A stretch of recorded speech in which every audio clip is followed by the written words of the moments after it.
Bienvenidos a Canal 7 Televalencia, bienvenidos a Vis a Vis. Ya saben que este es un programa de entrevistas en el que intentamos tener siempre personajes de actualidad como el que tenemos hoy, que es el decano de la Facultad de Economía y Empresa de la Universidad de Valencia, Vicent Soler, antiguo amigo y compañero de esta misma canal de televisión, al que le damos la bienvenida y las gracias por estar con nosotros. Vicent, muchísimas gracias por estar con nosotros de nuevo en esta tu casa. A ti, Eduardo, y a vosotros por la invitación.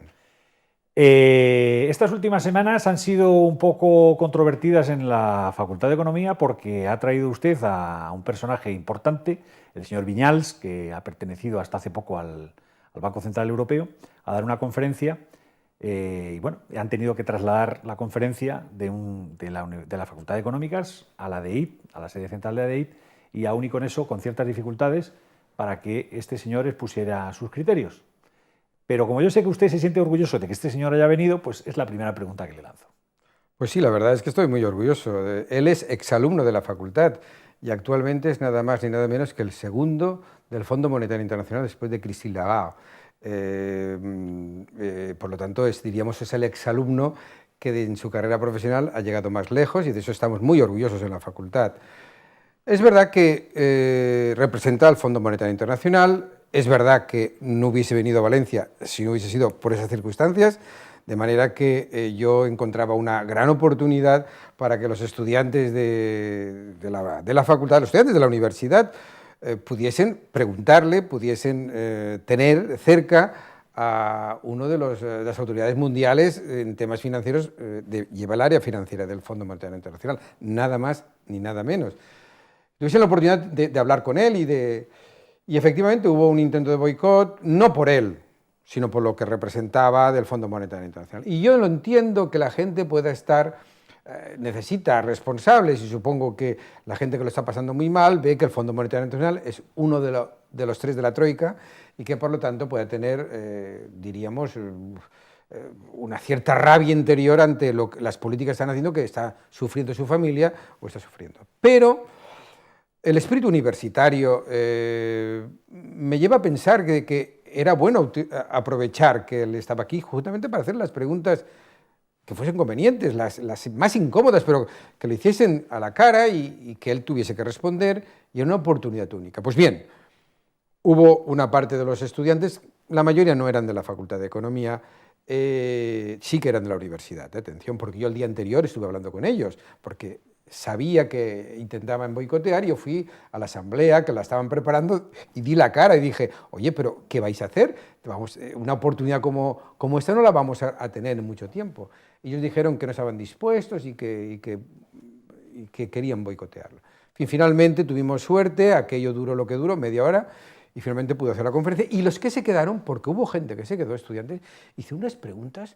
Oye, estaba entusiasmado, estaba orgulloso de mis estudiantes. Unas preguntas duras, incómodas para José Viñals, para el doctor Viñals, que era el representante del Fondo Monetario Internacional, pero bien articuladas, sólidas.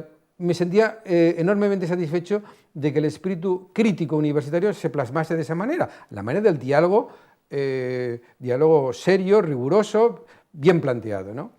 Por lo tanto, hay una situación ambivalente en mí, ¿no? Por una parte, lamento que hubiese ese intento, pero por otra parte, acabó bien y hubo lo que tenía que haber. Un gran debate, un debate, diríamos, privilegiado, porque no siempre puedes discutir con el segundo del Fondo Monetario Internacional.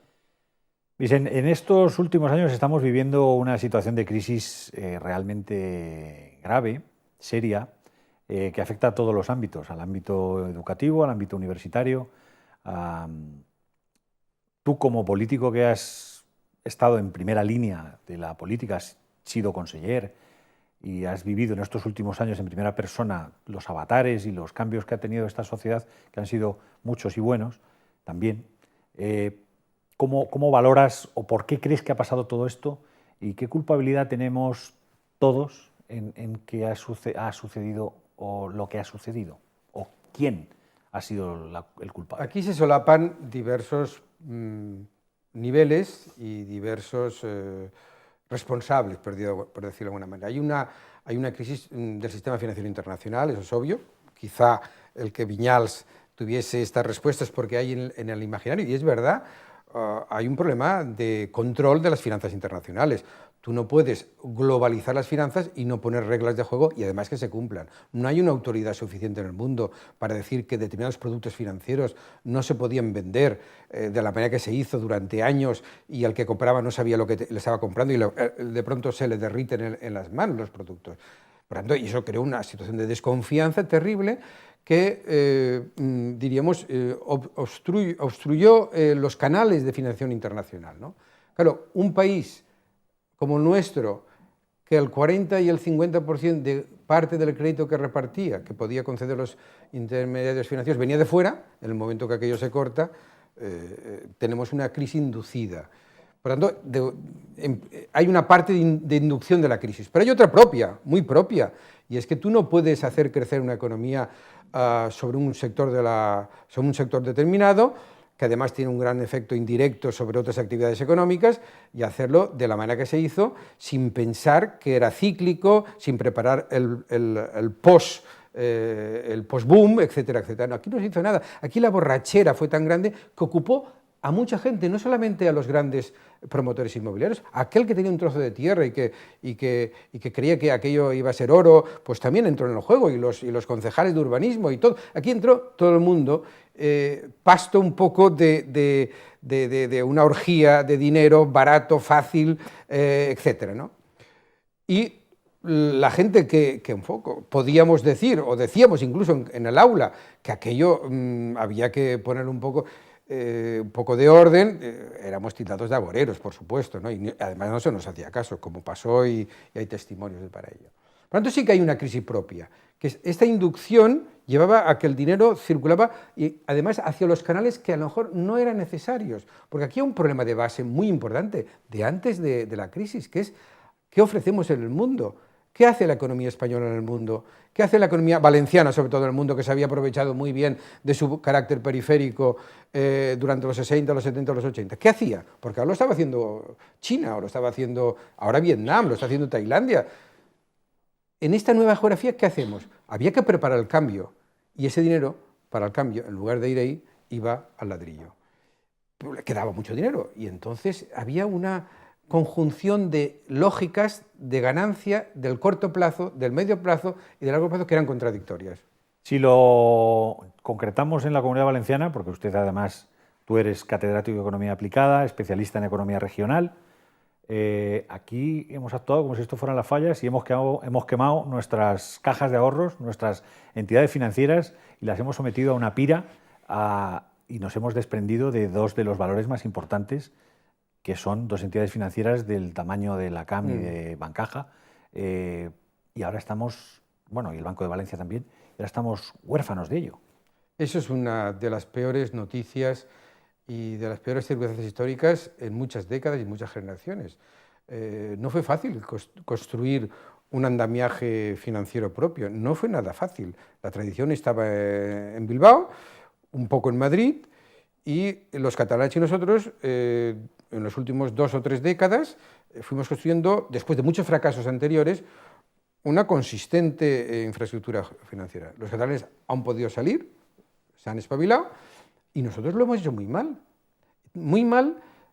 extremadamente mal. Es que yo repartiría responsabilidades en diversos niveles. Los más responsables son los gestores, evidentemente, que no supieron lo que es la primera lección del manual de finanzas, que es el no concentrar el riesgo, y no concentrar el riesgo además en unas actividades que eran cíclicas, justamente cíclicas, ¿no? Y en las circunstancias que he dicho anteriormente, con dinero prestado, no con dinero propio. Además, esto del manual es para suspender en la primera clase que se plantease. Pero luego están los que eligieron a esos gestores, porque las cajas, y el Banco Valencia indirectamente también, eran representación semipública, pública en realidad, proveniente de la Generalitat, los elegidos por el Parlamento, por el Consejo, por los ayuntamientos, etcétera, etcétera. Por lo tanto, los responsables políticos que los eligieron. Hay un tercer nivel, que son el Banco de España y el Instituto Valencià de Finances, que tenían obligación de controlar aquello. Son los auditores externos en primera instancia. Y parece ser que no lo hicieron bien, porque continuaron haciendo cosas. No hubo el control suficiente. Y todo eso llevó a una situación calamitosa que yo como valenciano realmente, y con la perspectiva de historia que me da conocer la historia financiera valenciana en los últimos 2 siglos, me parece una de las catástrofes económicas más grandes y un fracaso como generación de los valencianos actuales increíbles. Es verdad que tú, Eduardo, y yo no somos responsables en primera instancia, pero como generación sí que lo somos. ¿Cómo es posible que tanto que tardamos en constituir eso se nos fue en 15 días? Es que fueron 15 días. 15 días, además, 15 días por muchas barbaridades acumuladas durante tiempo, ¿no? Pero que en 15 días se nos fue de las manos de una manera, porque además hubo contabilidades a todo eso cuando hacían los test, stress test, para ver si aquello era válido, a saber las contabilidades que presentaban. Ahora ya lo sabemos que valoraban los activos a un supuesto valor de mercado que no existía, y todo eso daba unos índices de consistencia financiera que no tenían. Todo y eso creo que es una de las peores noticias que hemos tenido. Pero Vicent, precisamente es una de las cosas que no entiendo, el que esta sociedad sea tan poco crítica con respecto a determinado tipo de cosas, y esa es una en las que desde luego no se debería perdonar lo que se ha hecho, ¿no? Sí, estoy de acuerdo contigo. Yo creo que la sociedad valenciana tiene un problema, tiene un problema. Aquí han sucedido cosas muy graves y como si nada. O sea, la sensación de impunidad de los responsables de esto y de otras cosas, pues la verdad es que te hace pensar. Es decir, la gente paga sus impuestos, la gente es una gente, el 99% son gente que trabaja, que se esfuerza, que no sé qué. ¿Cómo es posible que los asuntos públicos, que finalmente son públicos en primera instancia, pero en segunda instancia son aspectos que le van a traducirse en peor situación para él y para su familia? No lo sé, de verdad, es preocupante. Y no es un problema político solamente, es un problema social y cívico, ¿no? La sociedad debía de reclamar lo que es suyo, sus cosas. Aquí no hay una cohesión social suficiente para plantarse cuando toca en cosas tan importantes como la que acabamos de hablar. Hay más, pero en la que acabamos de hablar. ¿Cómo es posible que aún estamos aquí no sabiendo exactamente quién es el responsable de qué? Bueno, esta primera parte he querido entrar en temas que no tienen nada que ver con el trabajo que estás haciendo ahora como decano, que me imagino, porque conociéndote sé que eres una persona que cuando entras en los sitios te remangas y te metes hasta el corvejón en todas las cosas que tienes que realizar. He leído cosas que estáis haciendo en la Facultad de Economía que me han parecido realmente interesantes, como por ejemplo esas relaciones vuestras con universidades chinas y con universidades rusas. Cuéntame qué es lo que estáis haciendo. Pues bueno, es una de las cosas. Hay dos ejes que ya se cultivaban, pero cuando yo entro como decano quiero implementarlas y quiero darles más brillo, ¿no? Un poco la visibilidad ante la sociedad valenciana. La universidad es imprescindible para una sociedad del siglo XXI. Esto no es ni el XIX ni el XX. El XXI la universidad es importante. Y dentro de la universidad pública, la Facultad de Económica tiene un papel muy importante. Y lo tiene con un capital humano muy grande y que yo creo que la sociedad valenciana que le envuelve, que es la gran beneficiada o que se puede beneficiar potencialmente y en realidad lo está, quizá no es consciente de eso, y me gustaría visibilizarlo aún más. El hecho de traer un antiguo alumno que es ahora subdirector general del Fondo Monetario Nacional va por esa vía, va por la vía de decir, oiga, que aquí hay gente muy buena, de aquí somos una fábrica de talentos y una fábrica de conocimientos. En general la universidad, hay que decirlo, la Facultad de Economía, por razones circunstanciales, mucho más, porque es el mundo de la empresa, el mundo de la gestión empresarial, de la gestión pública, etc. Por lo tanto, esta es una línea, diríamos, estratégica. La otra es la internacionalización de la que hablabas. Nosotros tenemos ya, acumulamos una cierta política de internacionalización como es nuestra obligación, porque el mundo académico, el mundo en general, pero el mundo académico está globalizado.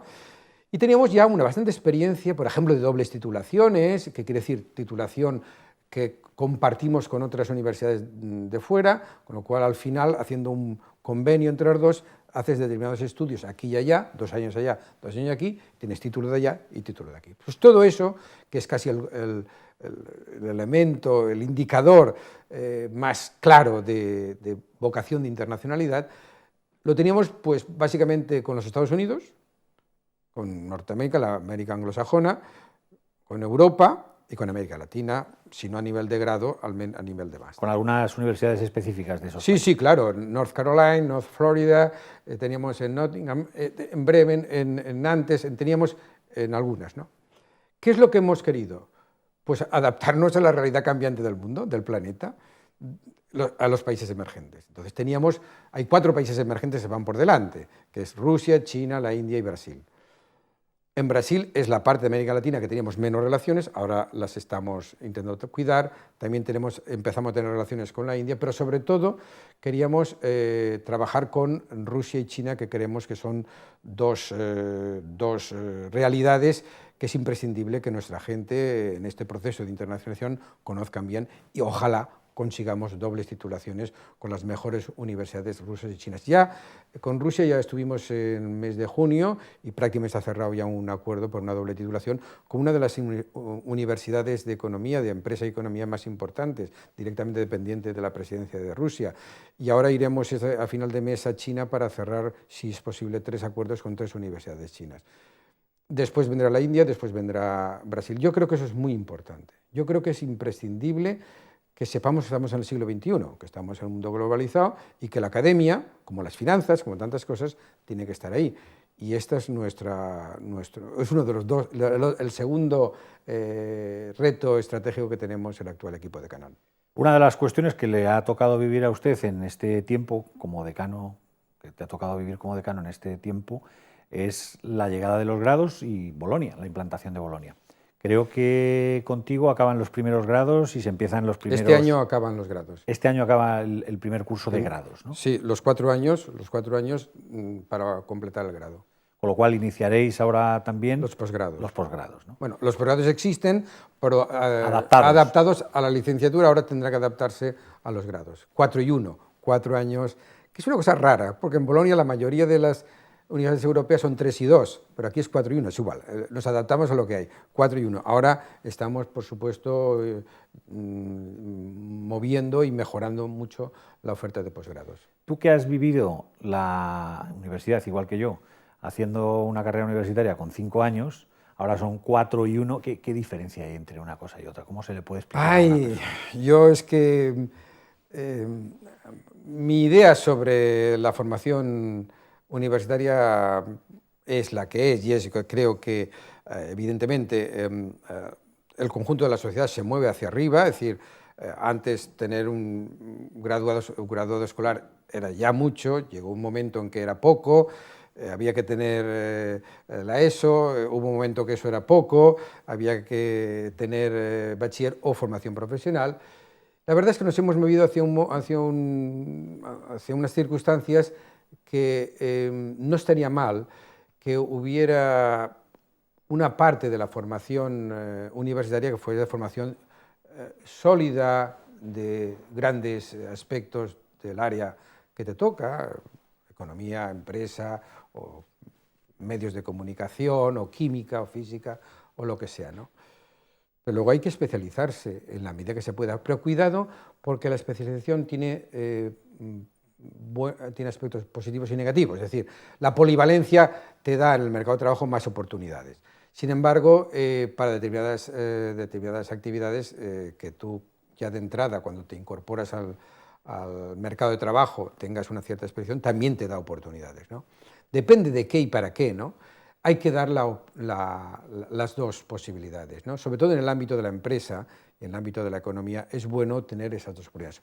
Una gran formación básica de 3 años, por ejemplo, y el último año del grado actual y el máster que sirviesen más para consolidar en unos casos, si es que uno quiere hacer carrera universitaria o quiere hacer algún doctorado, etcétera, pero también la posibilidad de incorporar alguna especialización cara al mercado de trabajo. Todo esto es una oferta compleja de gestionar, pero hay que plantearse porque eso es lo que exige ahora el mercado de trabajo. Las nuevas tecnologías me imagino que también van a cambiar mucho la forma de enseñanza y la educación, en este caso universitaria, de manera que habrá que pensar en formación presencial, no presencial. ¿Cómo ves tú esta dualidad de la formación de cara al futuro? Yo creo en las nuevas tecnologías y creo que tiene mucho juego que dar. Lo que pasa es que la docencia también tiene un face-to-face, tiene la necesidad de tú toques el ambiente del aula, etcétera. Yo aún no creo en absoluta sustitución del aula por las nuevas tecnologías. Creo que las nuevas tecnologías tienen un papel a jugar, pero no puede ser sustitutivo, ha de ser complementario, etcétera, ¿no? De hecho, todos lo utilizamos, ¿no? Tenemos en la universidad tenemos incluso laboratorios virtuales en los que hacemos experiencias incluso de alternativas de toma de decisiones empresariales en base a juegos virtuales y tal. Todo eso lo hacemos, por tanto lo estamos incorporando.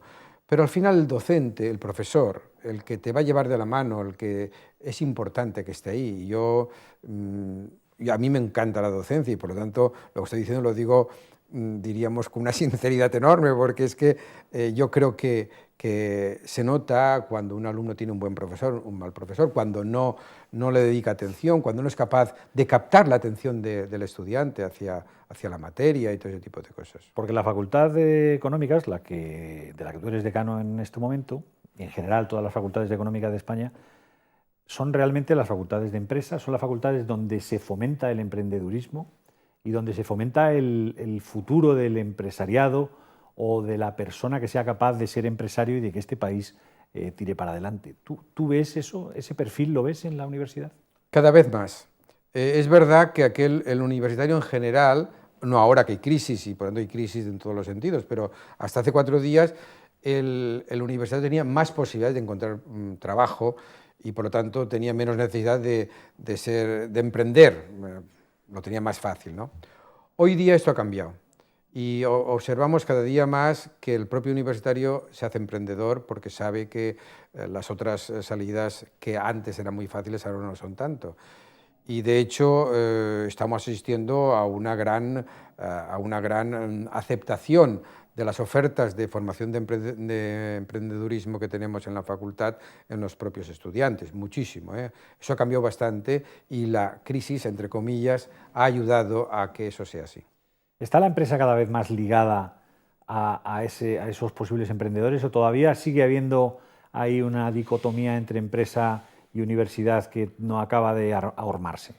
Pues yo creo que hay mucha faena que hacer aún, ¿eh? Cuento una anécdota sintomática.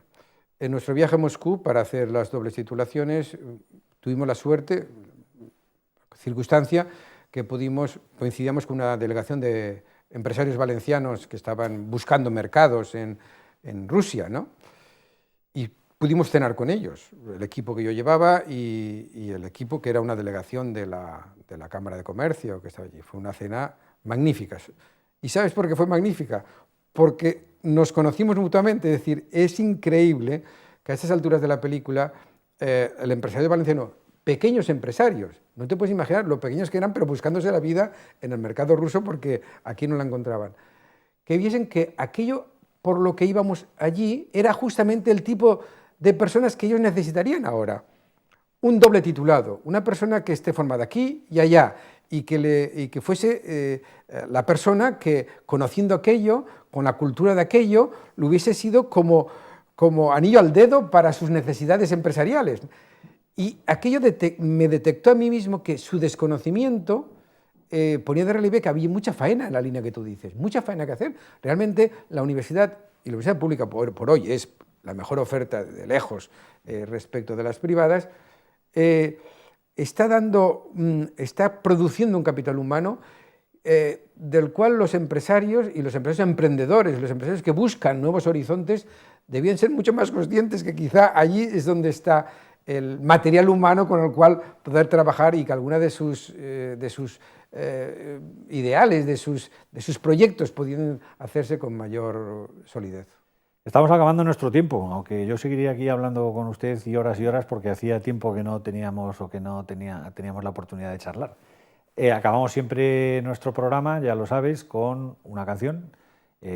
Tú eres una persona de mi generación y te gustan los Beatles, y esta canción precisamente es la que nos has solicitado, que es Let It Be, que es un auténtico clásico de los Beatles y que fue el último LP que cantaron en un ático, en una terraza de Londres. Una de las mejores canciones de la historia de la música.